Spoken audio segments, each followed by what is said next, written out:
मुगल हमने वो बता दिया था पॉलिटिकल, कोई डाउट सर? पानी की बोतल सर। हाँ।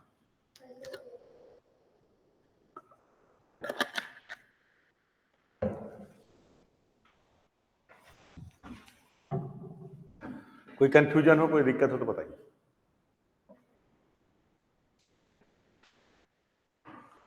अभी तक में कोई डाउट? अब लिखते हैं मुगल प्रशासन।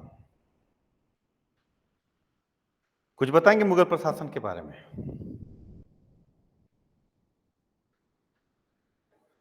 कैसा चल रहा बेटा आपका ऑप्शनल? बढ़िया चल रहा है?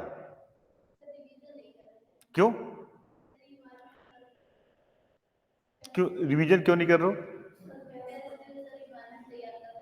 बेटा? आपको कब देना है? 27 में देना है। इन्वायरमेंट करंट बेस से आगे भी आपको अपडेट करना है, तो जो पहले जो बेसिक पिलर है उसको क्यों नहीं तैयार कर लेते? यही तो दिक्कत है आप लोगों के साथ।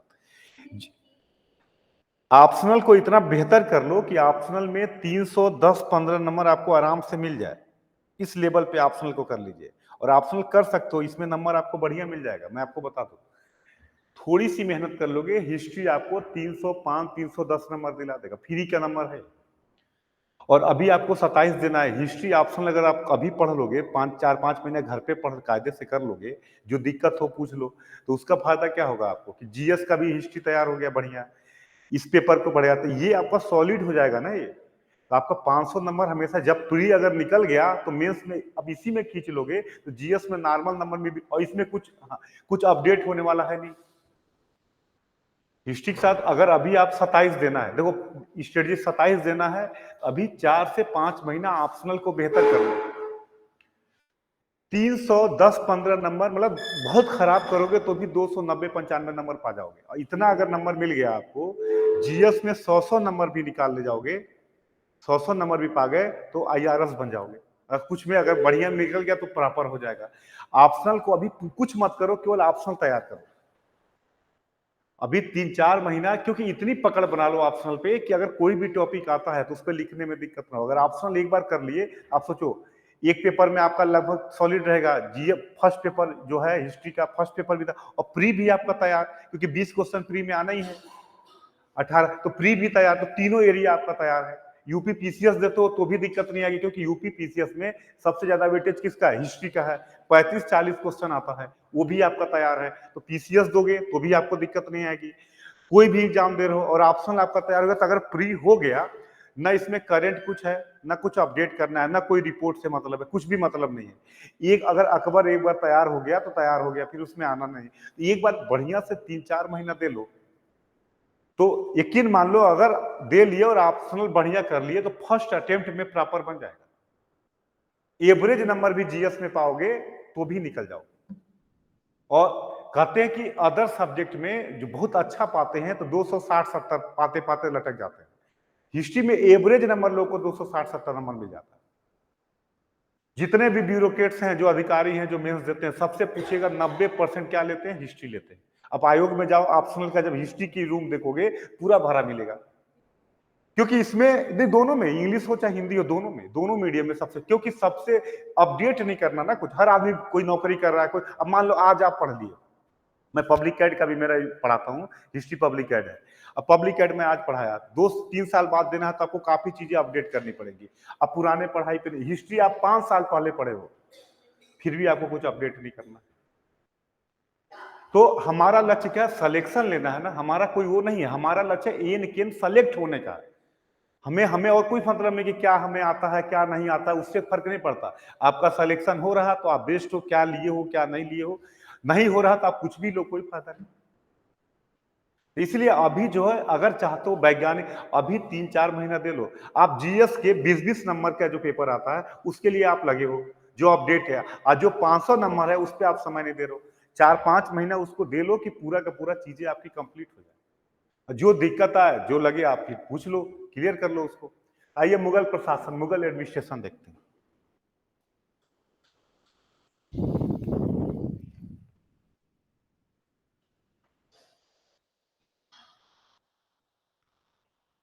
सबसे पहले याद रखिएगा, किंसी पॉलिसी क्या है? मुगल कालीन राजत्व सिद्धांत।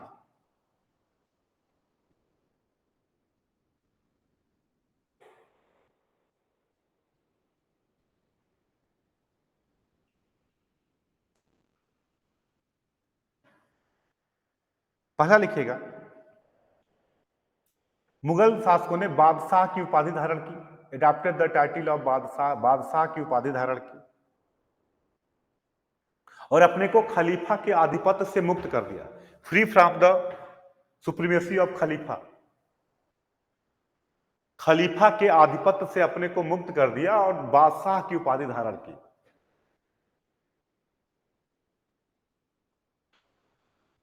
ये सोवरन हो गए, अब किसी के अधीन नहीं रहेंगे, ये सुप्रीम है, सोवरन है, संप्रभु है। मतलब बादशाह जो होगा किसी बाहरी सत्ता के अधीन नहीं होगा, किसी के अधीन काम नहीं करेगा, ये सोवरन पावर का यूज करेगा, संप्रभु पावर का यूज करेगा, मतलब किसी भी बाहरी सत्ता के अधीन नहीं होगा। यही सुल्तान और बादशाह में अंतर है। सुल्तान क्या होता था, खलीफा का प्रतिनिधि होता था, रिप्रेजेंटेटिव ऑफ द खलीफा। बादशाह इंजॉय करेगा क्या, सुप्रीम पावर का इंजॉय करेगा, संप्रभु पावर का, मतलब वो किसी भी बाहरी सत्ता के अधीन नहीं होगा। तो मुगलों का, इसलिए कहते हैं मुगलों का राजत्व सिद्धांत पावरफुल सिद्धांत, वो किसी सुप्रीमेसी की बात करता है, वो किसी के अधीन होकर काम नहीं करते। मुगल बादशाहों ने बोल लिखिएगा, देयर वर टू, दो ड्यूटी है, दो कर्तव्य हैं, बादशाह के मेन दो कर्तव्य हैं।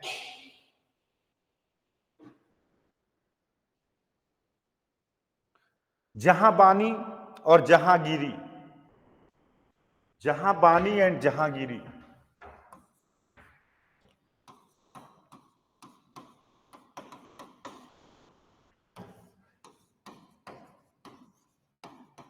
जहां बानी एंड जहांगीरी,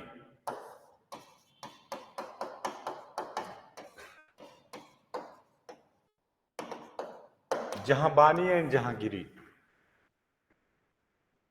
जहां बानी जो होता है, जहां बानी का मतलब होता है प्रोटेक्ट द स्टेट, राज्य की रक्षा करना।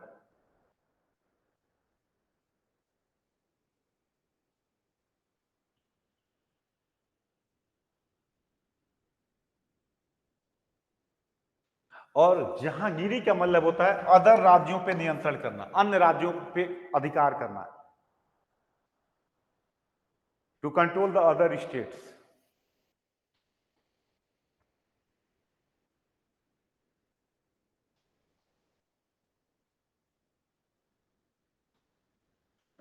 Point clear. इसके अलावा दूसरा, अगर किंसी पॉलिसी की बात करें तो अकबर क्या कहता है, अकबर आपको याद होगा, मैंने बताया था, अकबर डिक्लेरेशन द महजरनामा, अकबर क्या करता है, मजहर जारी करता है, बादशाह को और पावरफुल बना देता है। अकबर जो है महजर जारी करता है। मजहर जारी, इसका मतलब होता है कि अकबर जो होगा सुप्रीम पावर होगा किसी भी प्रकार के निर्णय देने में, religious, any type of religious dispute, किसी भी प्रकार के धार्मिक विवाद में अकबर निर्णय देगा। तो इसका मतलब क्या हुआ कि बादशाह की पावर को और क्या किया, अकबर ने बढ़ा दिया। तो जो इनकी किल्सिंग पॉलिसी थी उसमें सुप्रीमेसी किसकी थी, बादशाह की थी।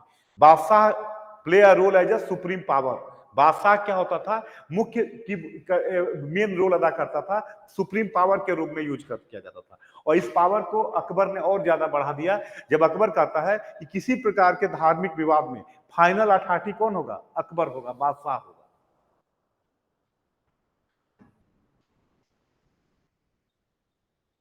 मुगल प्रशासन लिखेगा,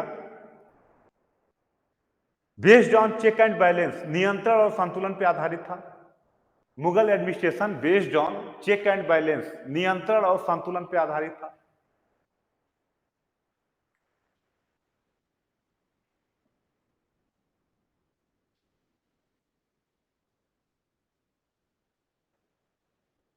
अंदर लिखे दूसरा, मुगल प्रशासन भारतीय और अरबी फारसी प्रशासन का मिश्रण था। Mughal administration was the mixture of अरबी Persian administration and Indian administration, मतलब अरबी फारसी,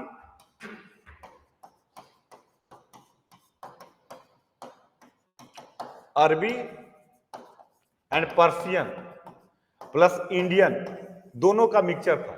मतलब भारतीय विशेषताएं भी थी और विदेशी विशेषताएं भी थी, दोनों का मिक्सअप है मुगल एडमिनिस्ट्रेशन।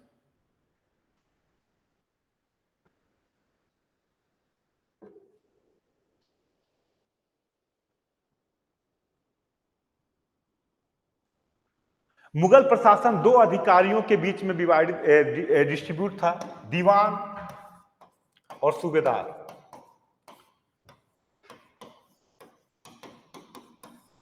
ये दो अधिकारियों में डिस्ट्रीब्यूशन पे बेस्ड था, दीवान और सूबेदार। एक रेवेन्यू मैटर को देखेगा, एक नॉन रेवेन्यू मैटर को देखेगा।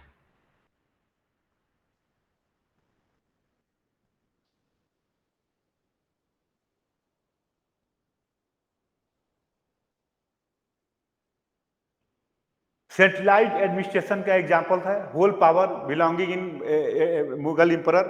सभी शक्तियां मुगल बादशाह में थी। केंद्रीकृत प्रशासन का उदाहरण है।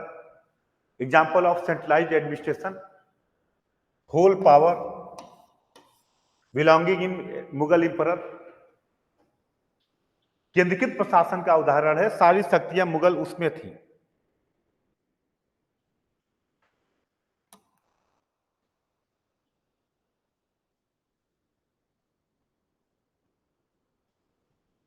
क्लियर?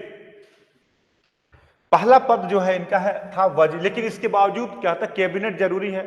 अकेले मंत्री बादशाह तो शासन करेगा नहीं, तो कैबिनेट का होना जरूरी है। तो इनमें शुरुआत में अगर हम बात करें, क्योंकि देखो जब आप मुगल पढ़े होंगे तो बाबर हुमायूं को एडमिनिस्ट्रेशन सेटअप करने का मौका नहीं मिला, क्योंकि टाइम नहीं था उनके पास। आपको पता होगा कि बाबर जो है 1526 से 30 लगातार 4 साल में ही चला गया। हुमायूं एक बार भारत से जाना पड़ा उसको, तो बाबर हुमायूं को टाइम नहीं मिला। तो उस समय एक व्यक्ति होता था जो एडमिनिस्ट्रेशन में काफी हेल्प करता था, उसको कहते थे वजीर। ये वजीर पद जो था बाबर और हुमायूं के समय बड़ा पावरफुल था। पूरा प्रशासन को देख रेख सहायता करना यही था। जब अकबर आता है तो अकबर ने वजीर का नाम वकील कर दिया, वकील हो गया। लिखिएगा वजीर या वकील, ये शुरुआत में पावरफुल पद था।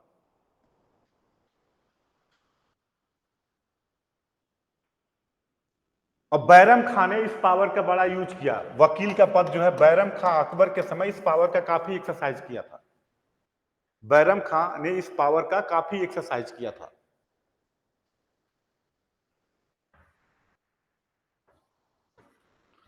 बैरम खान ने इसका काफी एक्सरसाइज किया था।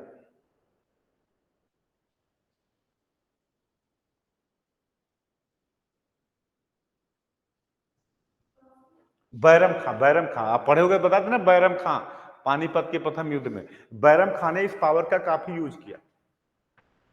जब बैरम खां का डिक्लाइन हो गया तो अकबर ने सोचा कि एक व्यक्ति को पावर देना सही नहीं है, तो वकील के पद को ही कई भागों में बांट दिया गया। देखिएगा after the decline of Bairam Khan के पतन के बाद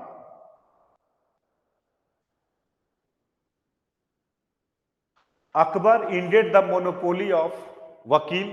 अकबर ने वकील के एकाधिकार को समाप्त कर दिया। Akbar ended the monopoly of वकील। अकबर ने वकील के पद को समाप्त कर दिया।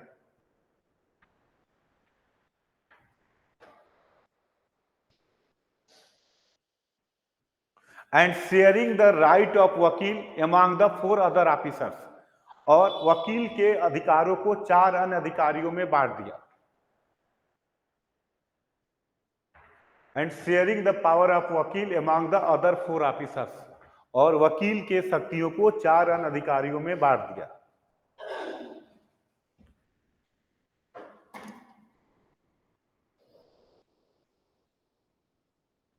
और पहला पद हो गया दीवान, जो रेवेन्यू मैटर को देखेगा, राजस्व मामले को देखेगा। लिखिए पहला पद हो गया दीवान, जो रेवेन्यू मैटर को देखेगा,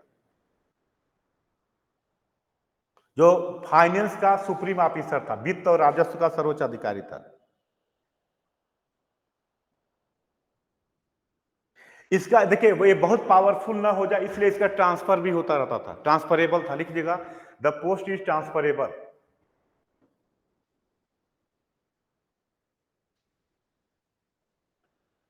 फाइनेंशियल क्वालिफिकेशन पे नियुक्ति की जाती थी, अपॉइंटेड टू फाइनेंशियल क्वालिफिकेशन, वित्तीय योग्यता के आधार पर नियुक्ति की जाती थी। मतलब सैनिक योग्यता नहीं देखी जाती थी, फाइनेंशियल क्वालिफिकेशन देखा जाता था कि व्यक्ति को वित्तीय नॉलेज कितना है, वित्तीय योग्यता कितनी है।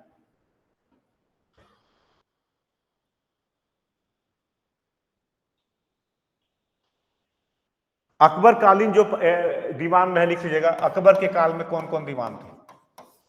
अकबर कालीन जो फाइनेंस ऑफिसर है, लिख लीजिएगा मुजफ्फर खां तुर्बती,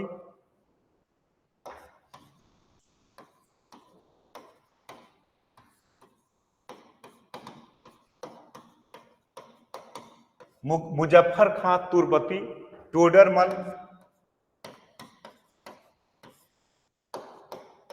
मुजफ्फर खां तुर्बती, टोडरमल और एवाज शाह मंसूर।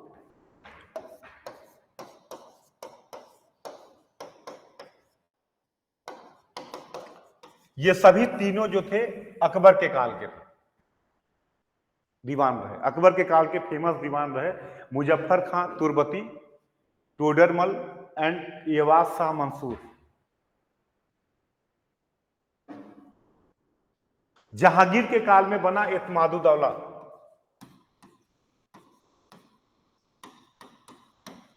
जहांगीर के पीरियड का है एतमादुद्दौला। सादुल्ला खां शाहजहां के काल में बना, सादुल्ला खां ये शाहजहां के काल में बना।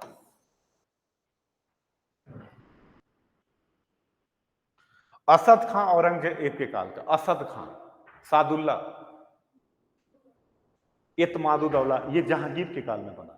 ये कौन है एतमादुद्दौला? सही, इसका मतलब आप लोग घर पे पढ़ते नहीं।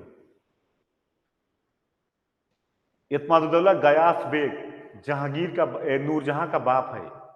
इसको एतमादुद्दौला की उपाधि दी गई थी। मैंने बोला था use the all power, exercise किसका पावर का पूरा करता था? ये कौन है एतमादुद्दौला? मैंने बताया पूरा। सादुल्ला का पढ़ लीजिए, कि नहीं तो बुक पढ़िएगा तो बहुत परेशान रहिएगा। जितना बता रहा हूं इतना कर लीजिएगा। यूपीएससी का कोई क्वेश्चन मैं ज्यादा पढ़ाता नहीं हूं, लेकिन जितना बताता हूं उससे बाहर नहीं जाता। लेकिन फालतू में आपको लेके बैठा के मैं ये नहीं करता कि टाइम काटूं। लेकिन जो बता दिया, आप जहांगीर या औरंगजेब जितना बताया हूं, आप चाहे किसी की क्लास कर लीजिए, जो 4 घंटे में बताएंगे मैं 1 डेढ़ घंटे में बता खत्म कर देता हूँ। फालतू में वो नहीं, लेकिन है उतना तैयार आपको होना चाहिए। उतना तैयार है तो क्वेश्चन बाहर नहीं जाएगा। ये नहीं कि फालतू में 2 महीना आपको बैठाए रहे, वो अपना काम नहीं है। लेकिन जितना बता रहे हैं उसमें वो आपके खून में होना चाहिए, मतलब कभी भी पूछा जाए तो आपके दिमाग में होना चाहिए। यकीन मानिए बाहर नहीं हुए, मतलब इसके कारण बाहर नहीं हुए कि इनका हो गया मेरा नहीं हुआ। लेकिन ये शर्त यही है कि चीजें जितनी बताई जाए, क्योंकि अगर मेड्यूल में आप बुक पढ़ोगे तो काफी मोटी मोटी बुकें, परेशान हो जाओगे। इधर इधर कोचिंग, यूट्यूब इधर उधर देखोगे, परेशान होगे, फर्जी बताते हैं। इतना तैयार करने के बाद आप जाके क्वेश्चन लगाओ, चाहे मेंस का क्वेश्चन आ जाए चाहे प्रीलिम्स का, अगर क्लास में हो तो हो जाए। और हमारा लक्ष्य सिलेक्शन लेना। फालतू में आपको 5 घंटे बैठा के हम क्या करेंगे? 4 घंटे आपको तो लगा मैं 4 घंटे पढ़ा, आउटपुट क्या निकला? जो आधे घंटे में बताया जा सकता है उसको 4 घंटे हम क्यों बताएं? उस टाइम का यूज जाके आप रिवीजन करो, घर पे बैठ के पढ़ाई करो। तो सादुल्ला खां याद रखिएगा, ये शाहजहां के काल का था। असद खां औरंगजेब के काल का था। और सबसे ज्यादा समय तक वजीर के पद पे रहने वाला असद खान, मुगल काल में सबसे ज्यादा समय तक इस पोस्ट पे रहने वाला असद खान, लगभग 31 ईयर तक रहा था वजीर।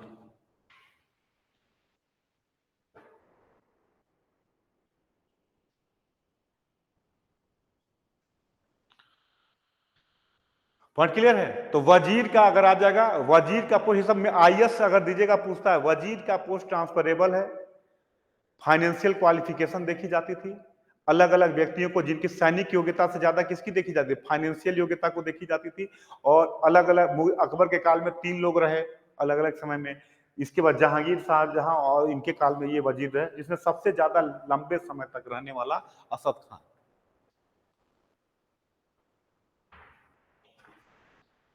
क्लियर? अब वजीर को सहायता देने के लिए कई सब्सिडरी ऑफिसर थे, सहायक अधिकारी थे, लिखिएगा इसको सहायता देने के लिए। जैसे एक पोस्ट था दीवाने खालसा, दीवाने खालसा जो वजीर को असिस्ट करते थे।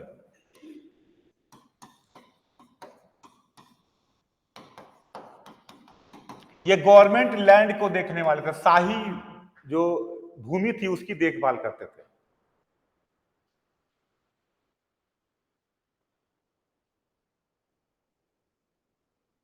दीवाने तन,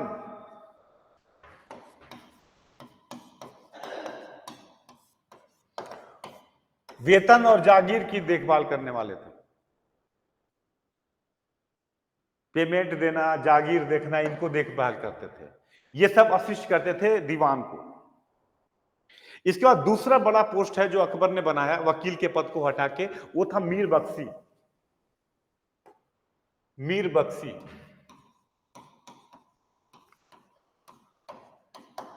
ये मुख्य सेनापति होता था, मीर बख्शी। सैन्य विभाग का प्रमुख, लिख लीजिएगा। हेड जो होता था आर्मी का डिपार्टमेंट का हेड होता था। सैन्य विभाग का सर्वोच्च अधिकारी था।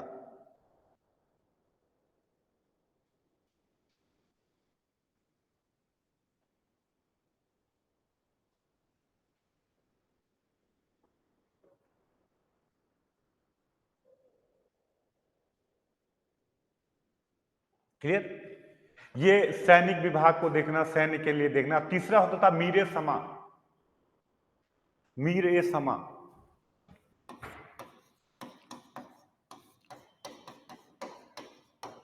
ये महलों की दैनिक आवश्यकताएं जो थी होती थी, बेसिक नीड की फुलफिल करने वाला अधिकारी था। जो दैनिक गतिविधियां, दैनिक घरेलू मामलों की जो नीड थी उसकी फुलफिल करता था। ये बहुत बहुत जो विश्वसनीय व्यक्ति होता था उसी को दिया जाता था। शाही महलों की दैनिक जो जरूरतें थी, नीड थी, उनकी देखभाल करने वाला।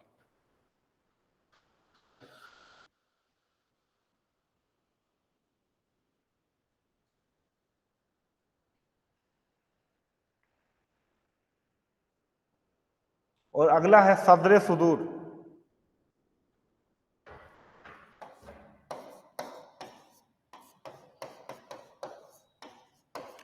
सदर सुदूर ये धार्मिक मामलों को देखने वाला था, रिलीजियस अफेयर्स को देखता था।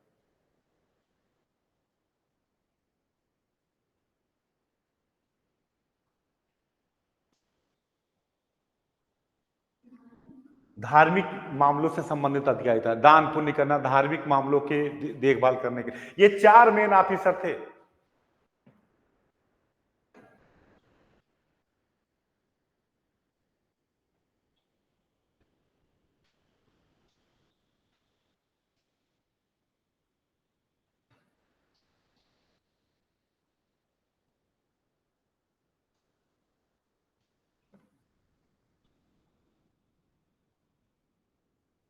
क्लियर। ये चार मेन ऑफिसर थे। इसके अलावा कुछ अदर ऑफिसर के लिख लीजिएगा जो नाम पूछता है। इन वकील के पद को लेके इन्हीं चार अधिकारियों को अकबर ने क्या किया, बना दिया था। वकील के पद के बाद इन्हीं चार लोगों को अकबर ने बना दिया था। कुछ और पद लिख लीजिएगा जो पूछता है। मीर ए आतिश। मीर ए आतिश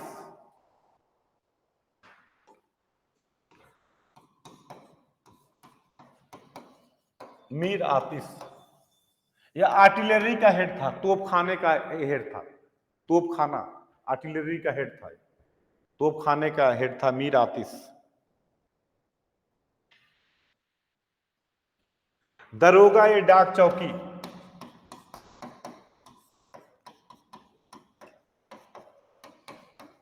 दरोगा ये डाक चौकी ये गुप्तचर विभाग का हेड था। एस्पनेज डिपार्टमेंट का हेड ऑफ एस्पनेज डिपार्टमेंट।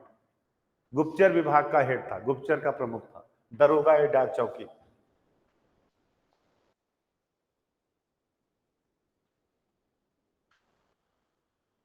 एक था मुसड्डी।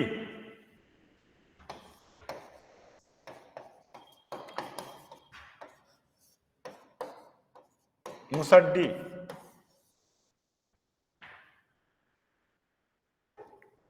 ये बंदरगाह प्रशासन को देखता था, port port administration.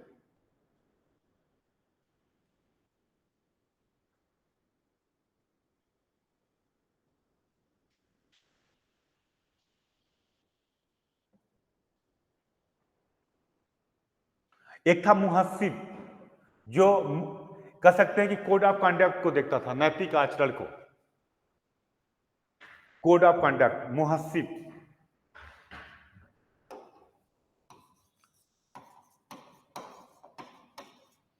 मुहस्सिब code of conduct को देखता था।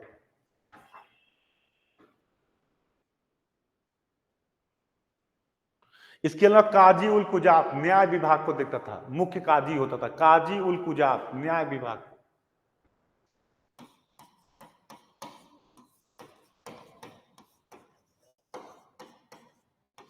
ये न्याय विभाग को देखता था।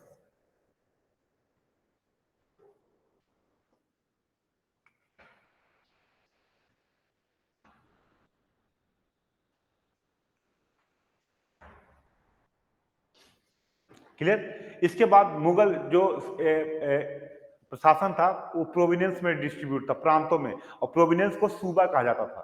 देखिएगा मुगल काल में प्रांतों को सूबा कहते थे, सूबा। मुगल काल जो है प्रशासन प्रांतों में विभाजित था और प्रांतों को सूबा कहते थे, सूबा। प्रोविनेंस को सूबा कहा जाता था और सूबे के हेड को सूबेदार कहते थे।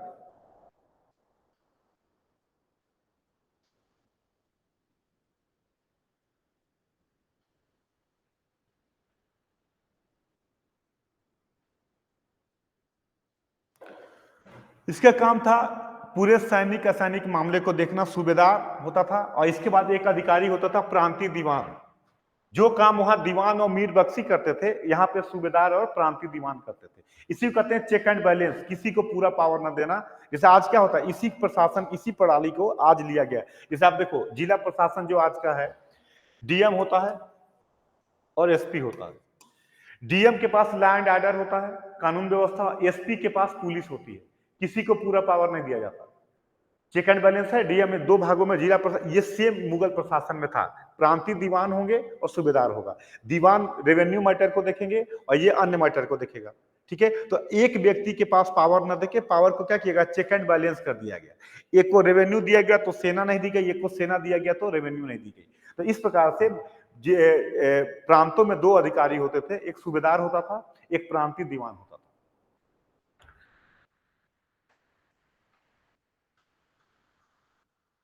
दीवान जो रेवेन्यू मैटर को देखता था,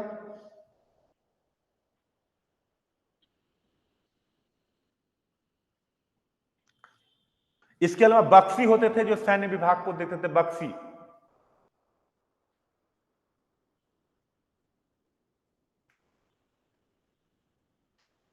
प्रांतीय सद्र होता था, सेम वही सिस्टम है। प्रांतीय सद्र होगा जो धार्मिक मामलों को देखेगा, रिलीजियस अफेयर्स को।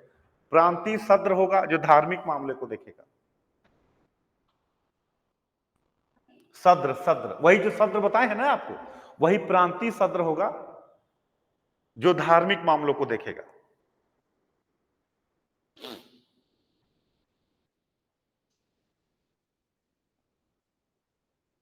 कोतवाल होता था जो बड़े बड़े राज्य की राजधानियों का एडमिनिस्ट्रेशन करता था, शहरों का, राजधानी, बड़े बड़े नगरों का एडमिनिस्ट्रेटिव ऑफिसर था कोतवाल। आज भी कहते हैं ऐसा, जो एसएचओ होता है बड़े बड़े शहर में, कोतवाल कहा जाता है, कोतवाल होता था।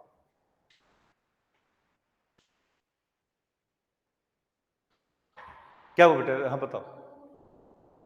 नगरों का प्रशासक होता था, जो बड़े बड़े शहर होते थे वहां पे कोतवाल होता था।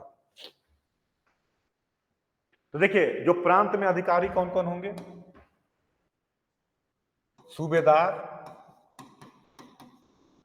प्रांतीय दीवान,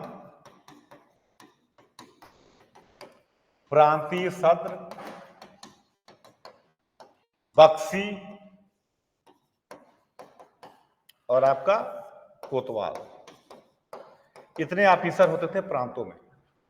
सूबेदार जो अन्य सैनिक असैनिक मामलों को देखेगा, प्रांतीय दीवान भू राजस्व के मामलों को देखेगा, प्रांतीय सद्र धार्मिक मामलों को देखेगा, बख्शी सैन्य विभाग का प्रमुख होगा, और कोतवाल क्या होगा, बड़े बड़े नगरों का प्रशासक होगा। ये प्रांतों के अधिकारी हैं। कोई कंफ्यूजन हो तो बताइए।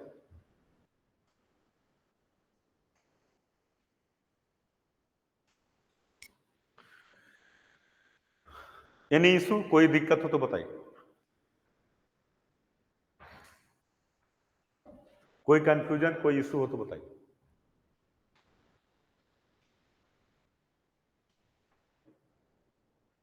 क्लियर। अब क्या होता था, जिले जो होते थे, जिले को सरकार कहा जाता था। जो जिला होता था, जिले को कहते थे सरकार।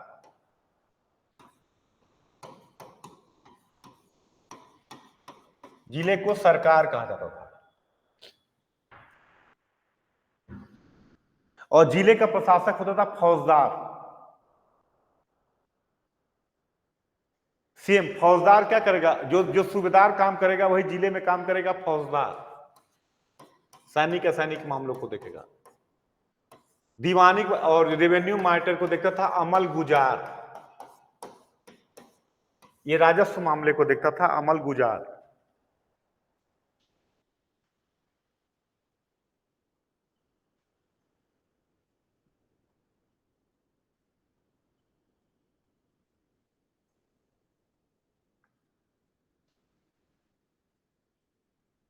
क्लियर। अमल गुजार क्या होगा, रेवेन्यू मामलों को देखेगा। जो दीवान काम करता था रेवेन्यू मैटर को, भूमि से संबंधित मामलों को अमल गुजार देखेगा। एक होता है बितिकची,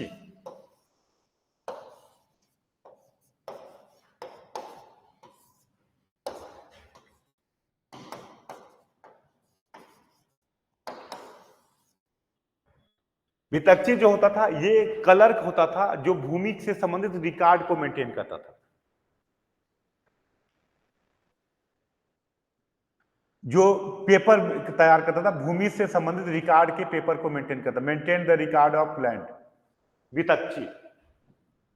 अमल गुजार के अधीन एक सबॉर्डिनेट था, क्लर्कियल काम करता था, वो लैंड रिकॉर्ड को रखना, ये सब देखना, ये काम था।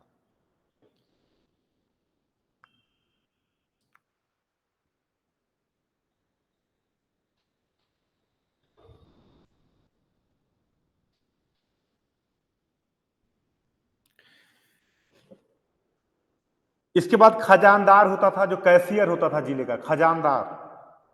खजानदार जिले का कैशियर होता था।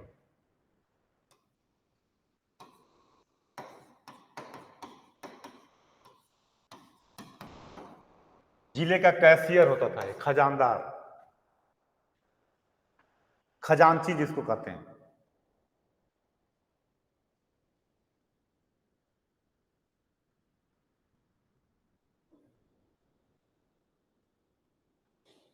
इसके बाद होता था तहसील को परगना कहते थे, परगना। तहसील जो होती थी उसको परगना कहा जाता था, परगना।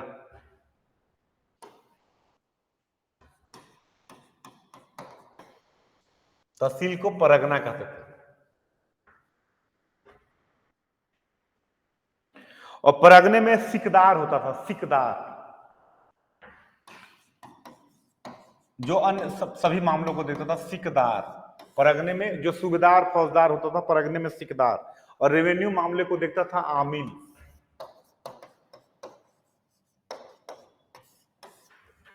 रेवेन्यू मैटर को देखता था आमिल, राजस्व के मामले को देखता था आमिल। और यहां पे होता था कानूनगो, जो कागजातों को रखता था, किसी संबंधी कागजों को तैयार करना, रखना, ये रिकॉर्ड रखना, ये कानूनगो का काम था। आज भी ये पद है, कानूनगो।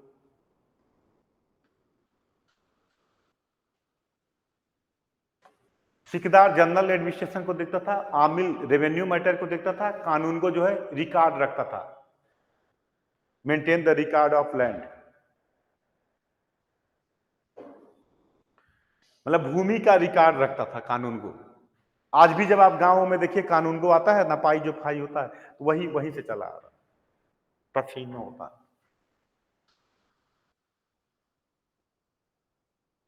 ग्राम प्रशासन एज ए ऑटोनॉमस बॉडी होती थी, स्वास्थ्य संस्थाओं के रूप में ग्राम प्रशासन होता था। गांव का एडमिनिस्ट्रेशन स्वायत्त संस्थाओं के रूप में होता था, स्वायत्त संस्था के रूप में होता था। इसकी उत्तरदायित्व मुगल अधिकारियों की नहीं थी। ग्राम प्रशासन का उत्तरदायित्व मुगल अधिकारियों का नहीं था।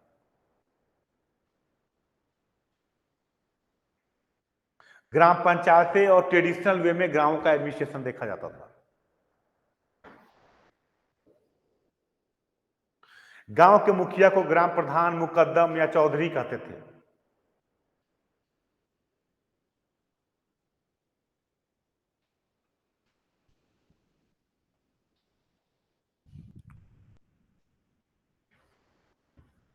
क्लियर। ये है आपका मुगल एडमिनिस्ट्रेशन। कोई कंफ्यूजन हो तो बताइए। नीचे से ऊपर तक हमने पूरा बता दिया, किसी कोई इशू हो तो बताइए। अब पूरा देखो तो चेक एंड बैलेंस है।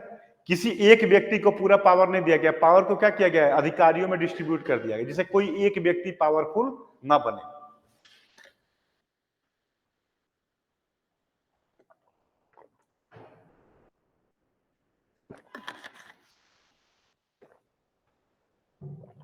कोई कंफ्यूजन हो, कोई इशू हो तो बताइए। कोई कोई पॉइंट समझ में ना आए हो तो बताइए।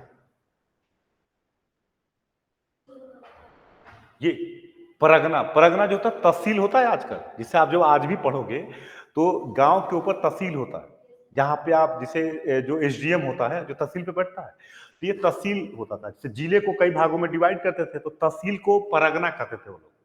परगना का जो मेन अधिकारी था सिकदार था, जो आज का एसडीएम कह सकते हो, सिकदार था। और जो आमिल जो था वो रेवेन्यू मामलों को देखता था, ठीक है। और कानून को जो क्या था वो रिकॉर्ड को मेंटेन रखता था। ये परगने के अधिकारी थे। उसके बाद गांव आएगा, तो गांव में मुगल अधिकारी डायरेक्ट इंटरफियर नहीं करते थे। गांव का जो प्रशासन था परंपरागत तरीकों से चलता था। गांव के जो मुखिया होते थे वो लोग टैक्स कलेक्ट करने में करते थे, और टैक्स मतलब गांव के मामलों में मुगल अधिकारियों का हस्तक्षेप नहीं था। कोई डाउट हो तो बताइए, और कोई इशू कोई तो पूरा प्रशासन देखोगे आप, मुगल प्रशासन तो based on check and balance. किसी एक व्यक्ति को पूरा पावर नहीं दिया गया है, पावर को क्या कर दिया गया, डिस्ट्रीब्यूट कर दिया गया है। और कंट्रोलिंग किसकी है, मुगल बादशाह की बनी हुई है, नीचे से ऊपर तक। पल वकील पावरफुल था, तो वकील के पद को अकबर ने क्या किया, कई भागों में डिवाइड कर दिया। दीवान, मीर बख्शी, सदर सुदूर, काजी, जिसे एक व्यक्ति पावरफुल ना हो, और पावर को क्या किया गया, डिस्ट्रीब्यूट कर दिया गया। क्लियर, ये था। इसी तरीके से जब हम प्रोविनेंस की बात करते हैं तो प्रोविनेंस को क्या कहा गया, सूबा कहा गया। वहां पे क्या होगा, सूबेदार होगा, प्रांतीय दीवान होगा, प्रांतीय मीर बख्शी होगा, कर दिया गया। फिर जिले को क्या कहा गया, सरकार कहा गया। सरकार में सिकदार होगा, इसको बताया गया, और परगने में ये कर दिया। इस तरीके से पावर को डिस्ट्रीब्यूट कर दिया गया। और ग्रामीण प्रशासन में इनका डायरेक्ट कंट्रोल नहीं था। गांव जो है अपने परंपरागत तरीके से, पहली बार गांवों के मामलों में हस्तक्षेप किया अंग्रेजों ने। गांव की परंपरागत सत्ता को बदलने का योगदान किसका है, अंग्रेजों का है। नहीं तो दिल्ली सल्तनत में भी गांव के मामलों में हस्तक्षेप नहीं किया जाता। तो भारत के परंपरागत कल्चर को जो बदलने की कोशिश की वो अंग्रेजों ने की। इसीलिए देखिएगा जनजाति विद्रोह चालू हुए, संथाल, ये सब जो परंपराओं को तोड़ने का काम किसने किया, अंग्रेजों ने किया। क्लियर है, कोई कंफ्यूजन, कोई इशू, कोई मुद्दा हो तो बताइए।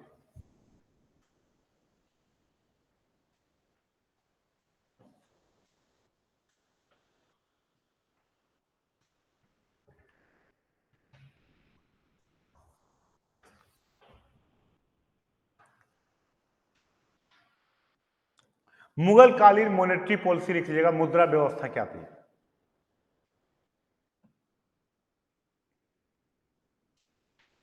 मुगल काल में जो सिक्के हैं सोने, चांदी और तांबे तीनों के इशू किए गए। सोने, चांदी और तांबे तीनों के सिक्के जारी किए गए।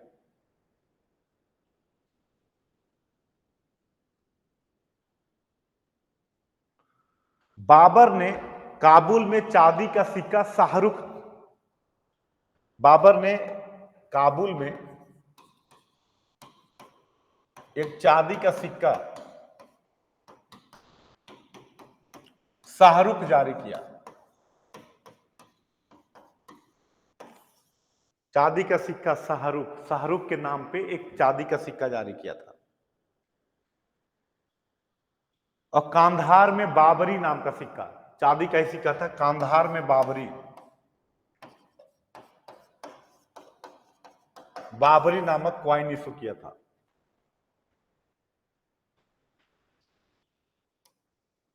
शेर शाह ने रुपया नामक चांदी का सिक्का चलाया था। शेर शाह सूरी ने रुपया, जो चांदी, बाबरी नामक सिक्के, बाबरी। शेर शाह सूरी ने शुद्ध चांदी का सिक्का रुपया चालू किया था। और शेर शाह सूरी ने ही तांबे का सिक्का चलाया जिसको पैसा कहा गया, पैसा। शेर शाह सूरी ने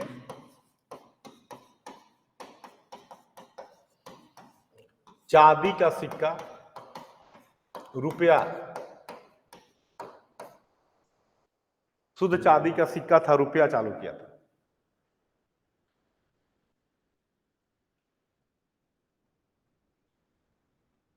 और तांबे का पैसा, पैसा तांबे का कॉपर का जो सिक्का जारी किया था उसको पैसा कहा गया।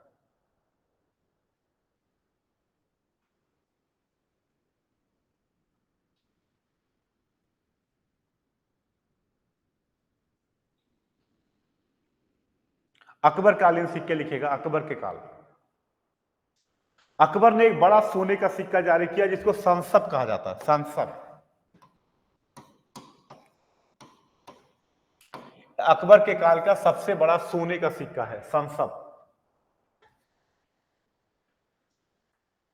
ये बड़े लेन देन में प्रयुक्त किया जाता था, संसद अकबर के काल का सोने का सिक्का।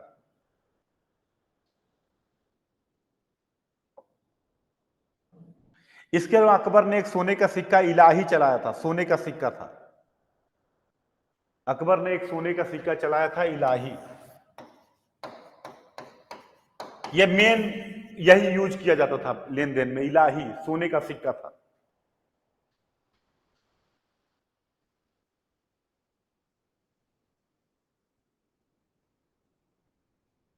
अकबर ने चांदी का एक और सिक्का चलाया जो स्क्वायर की आकृति का था, जलाली।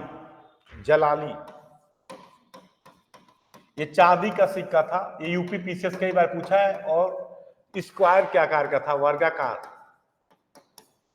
जलाली अकबर द्वारा चलाया गया सिल्वर क्वाइन है जो स्क्वायर के आकार का है, वर्ग के आकार का है।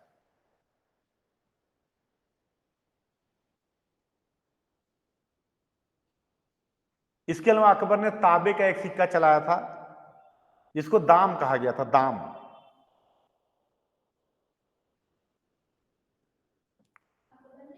तांबे का एक सिक्का चलाया जिसको दाम कहा गया, दाम।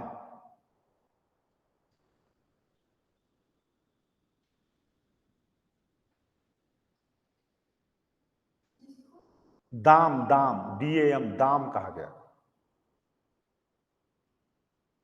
एक सिक्का जहांगीर ने चलाया जिसका नाम था निसार। निसार ये सिक्का जहांगीर ने चलाया था। देखिए जहांगीर ने एक सिक्का चलाया जिसका नाम था निसार, तांबे का था ये।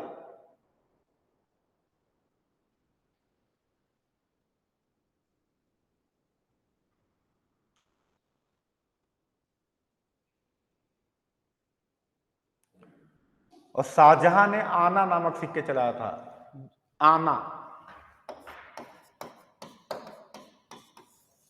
आना नामक सिक्के चलाया था शाहजहां ने।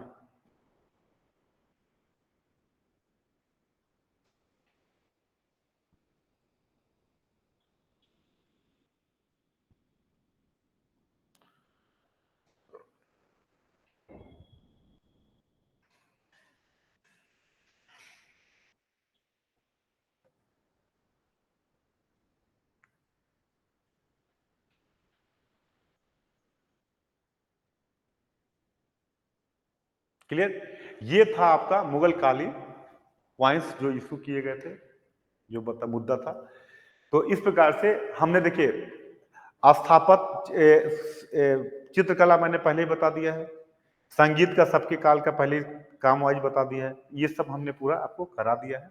मेन पोर्शन मुगल का हमने आपको पूरा बता दिया जो था। पॉलिटिकल पॉलिटिकल के साथ ही साथ मैंने बता दिया किसका क्या था, वो सब पहले बता दिया मैंने, तो ये पूरा आपको बता दिया। एक टॉपिक जो सर बता रहे थे बाकी है, वो है धार्मिक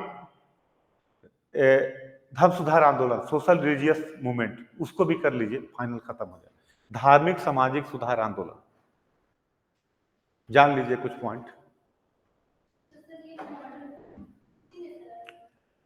मतलब यही मॉडर्न तो हो चुका है, जीएस में मैं बता चुका हूं। फ्रीडम मूवमेंट पूरा आप पढ़े नहीं, पूरा चला है।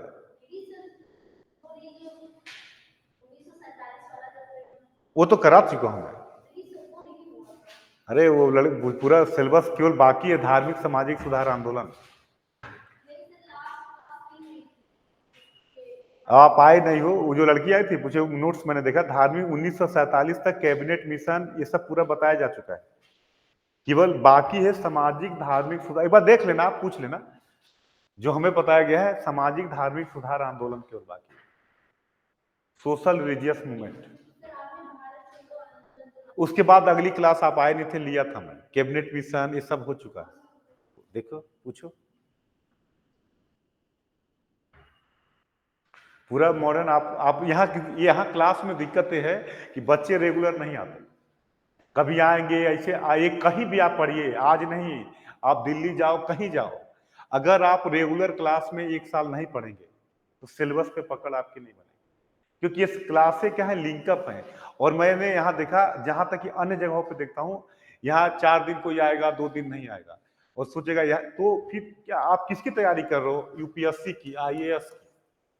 आप कलर की तैयारी नहीं करो। आपको पता है जितने भी अच्छे इंस्टीट्यूट हैं, आईआईएम, आईआईटी, सबके लड़कों का सपना है बनना। आपकी फाइट किससे? इनसे है, नॉर्मल लोगों से नहीं है। और आपको नॉर्मल, आपको उस लेवल पे जाने के लिए मेहनत करना है। ये नहीं कि आपको लग रहा है कि सोए हुए कान में लीड लगा लिए और समझ के नहीं। अब यही तो है, इंटरेक्ट नहीं, जब तक इंटरेक्ट, क्योंकि आपको क्या लगता है कि केवल ये नोट्स पढ़ लेंगे तो हो जाएगा? नहीं, आपको मेंस देना है। मेंस में लेवल आपको अपना बढ़ाना पड़ेगा, सोचने समझने का नजरिया बढ़ाना पड़ेगा। नहीं तो अगर नोट्स पढ़ के होता तो 1,000 रुपए में लोग नोट्स खरीद के लाते, पढ़ के निकल जाते। आपको तमिलनाडु से लेके केरला हर जगह लड़के पढ़ रहे हैं। लखनऊ में गवर्नमेंट के कितने इंस्टीट्यूट चल रहे हैं जो पढ़ाया जा रहा है, वो उनसे फाइट करना है आपको। तो आपको अपना लेवल बढ़ाना पड़ेगा, चीजों को आपको बेहतर करना पड़ेगा। कराए हो बेटा, मुझे याद है। मॉडर्न का ये हो चुका था, केवल बाकी था सामाजिक धार्मिक सुधार आंदोलन। उसको भी जान लीजिए, एक बैकग्राउंड ले लीजिए।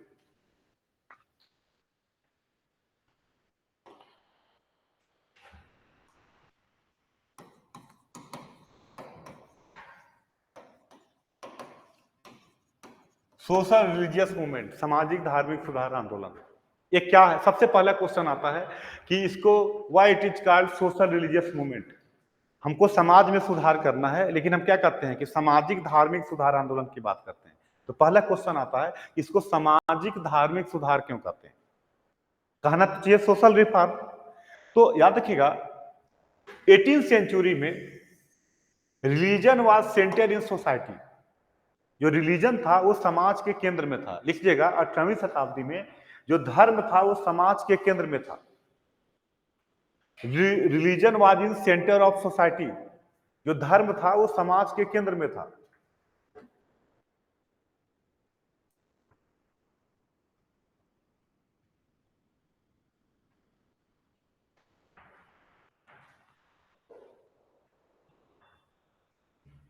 It means society was influenced by religion. जो सोसाइटी थी वो धर्म से क्या थी? प्रभावित थी।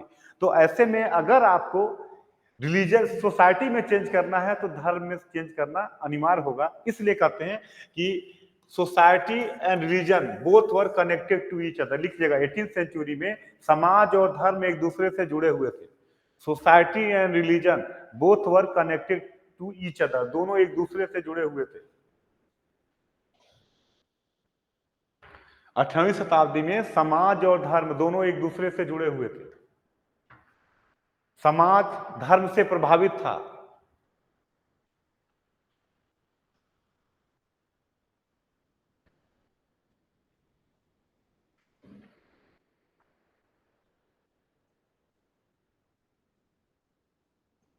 इसलिए इसको कहते हैं सामाजिक धार्मिक सुधार आंदोलन। ये फिगर बना लीजिएगा।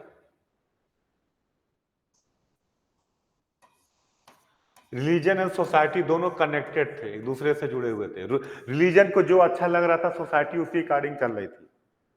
मेजर प्रभाव इसी का था।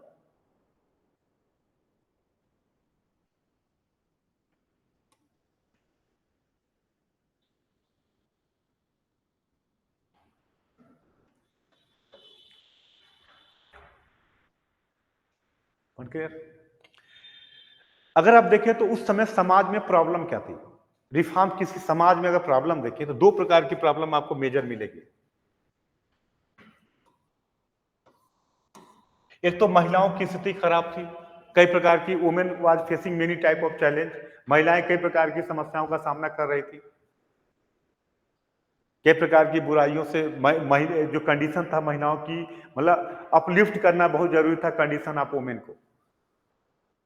तो सबसे पहली समस्या थी महिलाओं की स्थिति खराब थी। अगर वो आप देखो तो कई प्रकार की बुराइयां थी, लाइक सती प्रथा,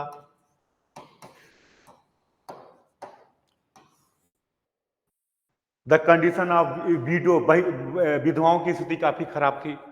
सती प्रथा जैसी बुराई थी, विधवाओं की स्थिति खराब थी। फीमेल इन्फेटिसाइड था, जो फीमेल भ्रूण हत्या, महिलाओं कर बच्चों को छोटे कर दिया जाता था। एजुकेशन की प्रॉब्लम थी, वुमेन एजुकेशन की समस्या थी, महिला शिक्षा की समस्या थी।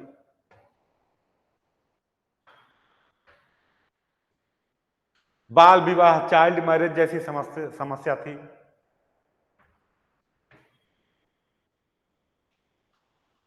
अगर पूछेगा कि उस समय समाज में क्या चैलेंज थे, तो ये चैलेंज थे कि how to remove the all these evil from society. इन सभी समस्याओं का समाज से कैसे बुराइयों को दूर किया जाए, रिमूव कैसे किया जाए। तो किसी भी रिफॉर्मर के लिए जरूरी था कि सती प्रथा को समाप्त कराए, भ्रूण हत्या को समाप्त कराए, महिलाओं के अपलिफ्टमेंट के लिए एजुकेशन दिलवाए, उनको स्कूल खुले, विधवाओं की स्थिति में सुधार किया जाए। और इसके अलावा चाइल्ड मैरिज, बाल विवाह, बाल विवाह, मतलब ये बुराइयां थी, सती प्रथा, भ्रूण हत्या, महिला भ्रूण हत्या, शिक्षा की समस्या, विधवाओं की स्थिति का खराब होना,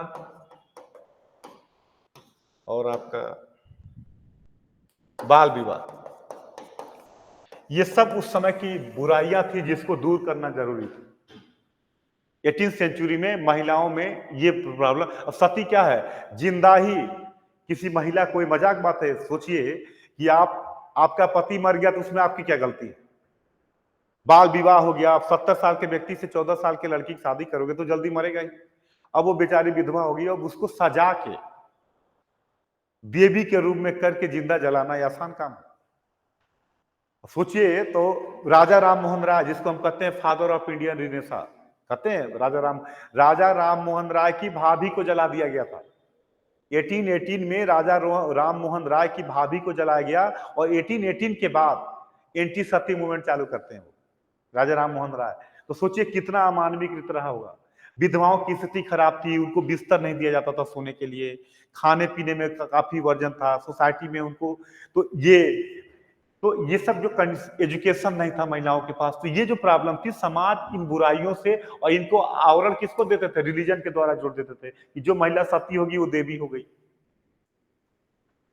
क्लियर। तो सबसे पहले तो किसी भी रिफॉर्मर के लिए जरूरी था कि how to uplift the condition of women, महिलाओं की स्थिति को कैसे बेहतर किया जाए, कैसे इन बुराइयों से दूर किया जाए। ये 18th सेंचुरी में समाज सुधार का मेन सब्जेक्ट था पहला। सेकेंड सब्जेक्ट क्या था, लिख लीजिएगा, दूसरा था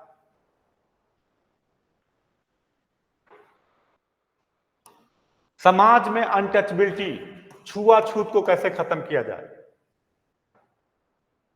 जाति प्रथा की बुराइयों को कैसे दूर किया जाए, कास्टिज्म, अनटचबिलिटी, छुआछूत, ये सब की बुराइयों को दूर कैसे किया जाए। मतलब इक्वालिटी, सामाजिक सोशल इक्वालिटी कैसे स्टेब्लिश की जाए, how to establish social equality in society, समाज में कैसे सामाजिक समानता लाई जाए, how to stable social equality in society.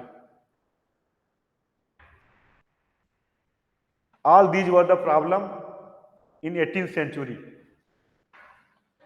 ये सब समस्याएं थी, और इन्हीं समस्याओं के संदर्भ में हम देखते हैं सोशल रिलीजियस मूवमेंट।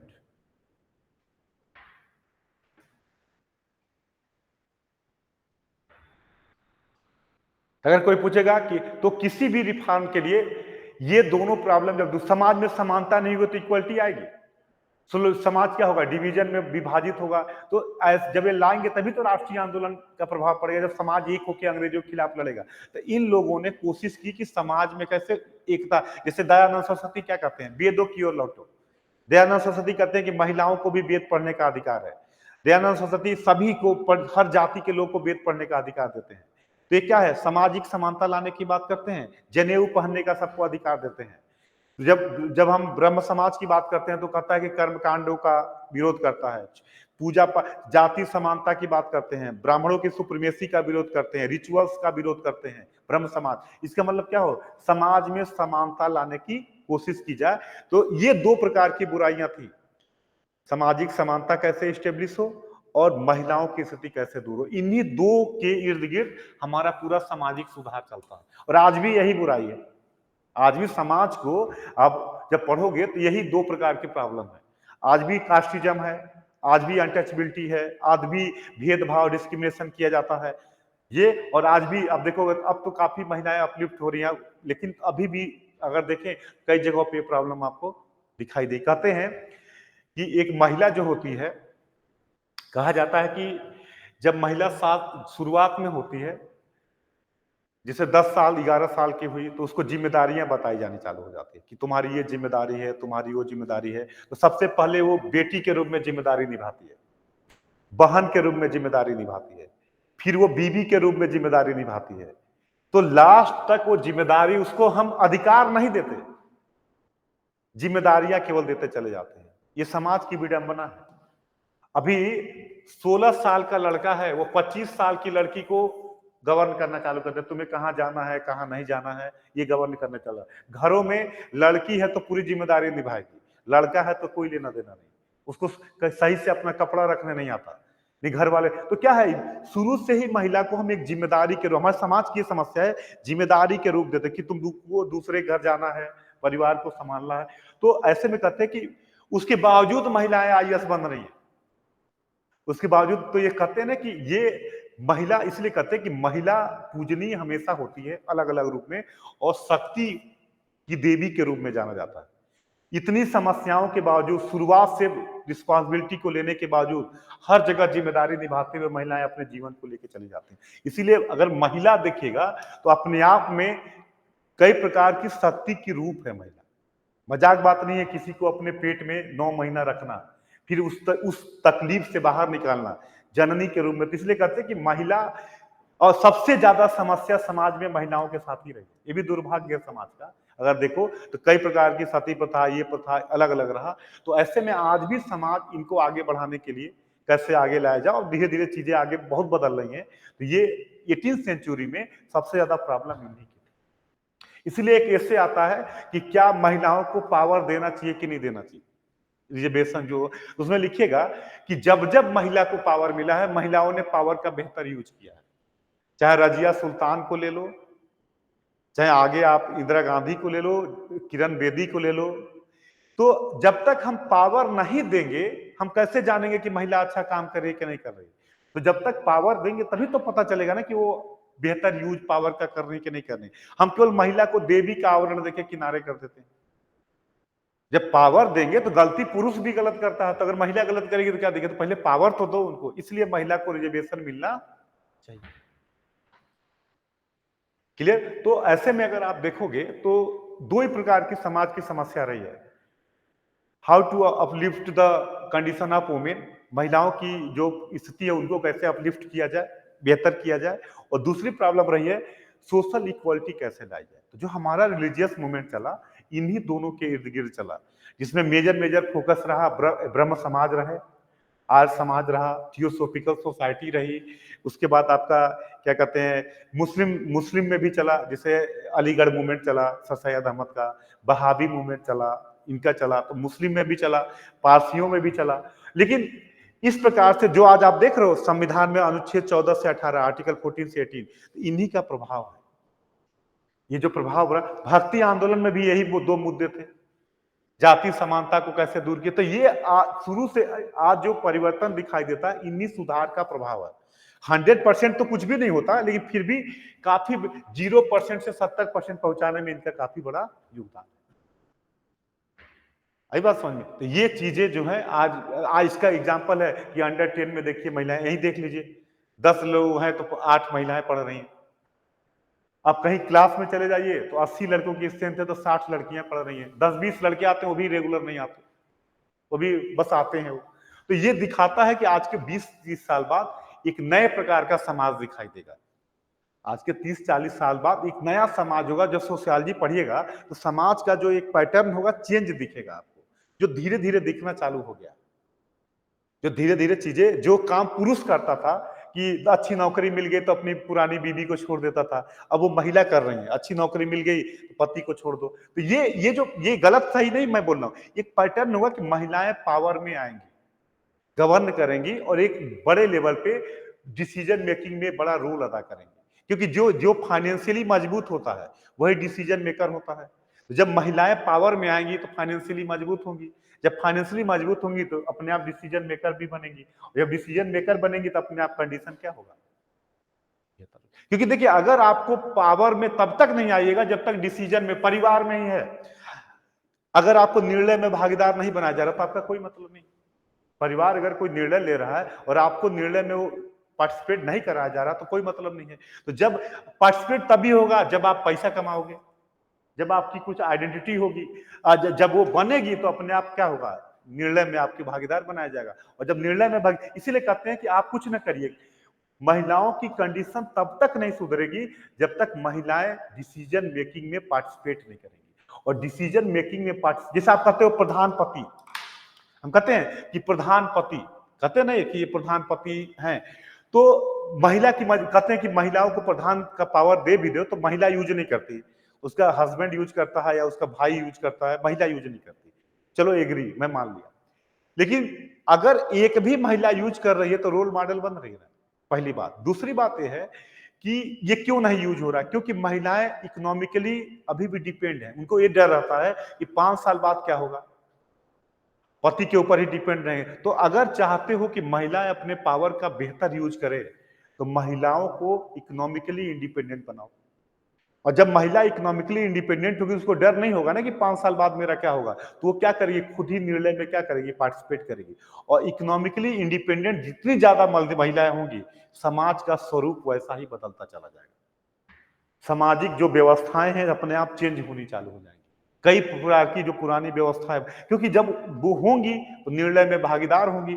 अब निर्णय में भागीदार होंगी तो उसका प्रभाव अलग अलग दिखाई, पॉजिटिव भी दिखाई देगा, निगेटिव भी दिखाई देगा। तो ये कहते हैं कि 30 से 40 साल बाद जो समाज का स्वरूप बनेगा वो कुछ अलग तरीके का हो। और आज भी देखिए अब धीरे धीरे महिलाएं भी पैतृक प्रॉपर्टी में भागीदार बन रही हैं, विवाद चीजें हो रही हैं। तो कई प्रकार की चीजें कॉम्प्लेक्स जो समाज में आएगा भी, चेंज भी होगा, ये चीजें आएंगी। लेकिन हाँ एक सबसे बड़ी बात है कि जो वर्तमान समय में देखा जा रहा है कि आईएएस के रिजल्ट में बीटेक, जो पहले केवल पुरुष काम करता था वो हर काम महिला करना चालू की गई है। ये एक अच्छा साइन है अपलिफ्टमेंट ऑफ वुमेन के लिए, महिलाओं के विकास के लिए, उसके लिए। तो जो शुरुआत होती है मॉडर्न इंडिया में वो यहीं से होती है 18th सेंचुरी में। इसीलिए कहते कि अगर कोई पूछेगा कि 18th सेंचुरी में दो प्रॉब्लम क्या थी, तो पहले बताइएगा कि कंडीशन ऑफ वुमेन, और दूसरा बताइएगा कास्टिज्म, अनटचबिलिटी, जो सामाजिक सोशल इक्वलिटी की अनइक्वलिटी की समस्या थी। ये दो प्रॉब्लम थी इन्हीं दोनों प्रॉब्लम के दौर में, ठीक है। और इनमें जो मेन हम पढ़ते हैं, लिख लीजिएगा जो पढ़ना है मुझे, समझ में आया। अगर एक क्वेश्चन आता है मेंस में, दो क्वेश्चन मैंने मेंस का आपको बता दिया कि समाज, ये आया हुआ क्वेश्चन है कि भारतीय रिफॉर्म को सामाजिक धार्मिक सुधार क्यों कहते हैं, और 18th सेंचुरी का समाज किस प्रकार की समस्याओं से जूझ रहा था, तो इन्हीं दोनों प्रकार की समस्याओं से जूझ रहा था। 18th सेंचुरी की जो सोसाइटी थी उनमें क्या चैलेंज था, तो यही चैलेंज था। जो हमें रिफॉर्मर पढ़ना है, लिख लीजिए ब्रह्म समाज,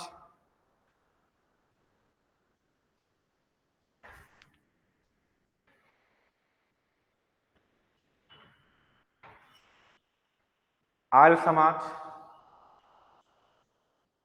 प्रार्थना समाज, ब्रह्म समाज, आर्य समाज, प्रार्थना समाज,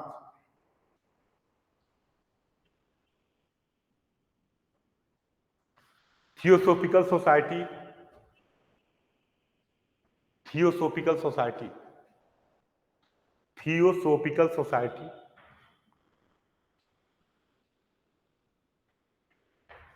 ठीक है। इसके बाद मुस्लिम रिफॉर्म में अलीगढ़ मूवमेंट, देवबंद स्कूल,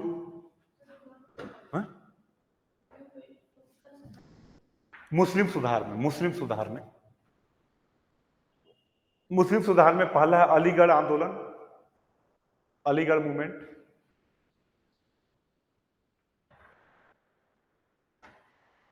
दूसरा है आपका Deoband school, Deoband school.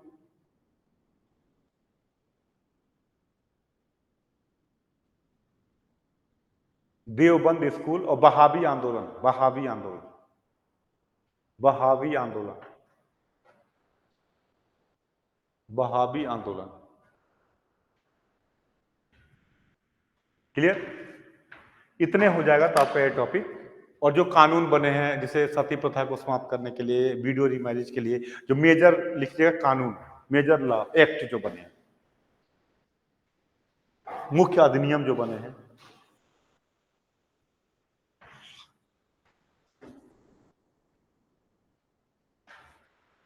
Clear, ये मेन मुद्दे हैं, ये आप कर लोगे तो आपका पूरा टॉपिक क्लियर हो जाएगा। यहाँ से एक दो को इसको फिर नेक्स्ट क्लास में हम करा देंगे, ठीक है, बता देंगे। बैकग्राउंड मैंने दे दिया, मेन आपको नेक्स्ट क्लास में, एक दो क्लास में आपको इसको करा देंगे।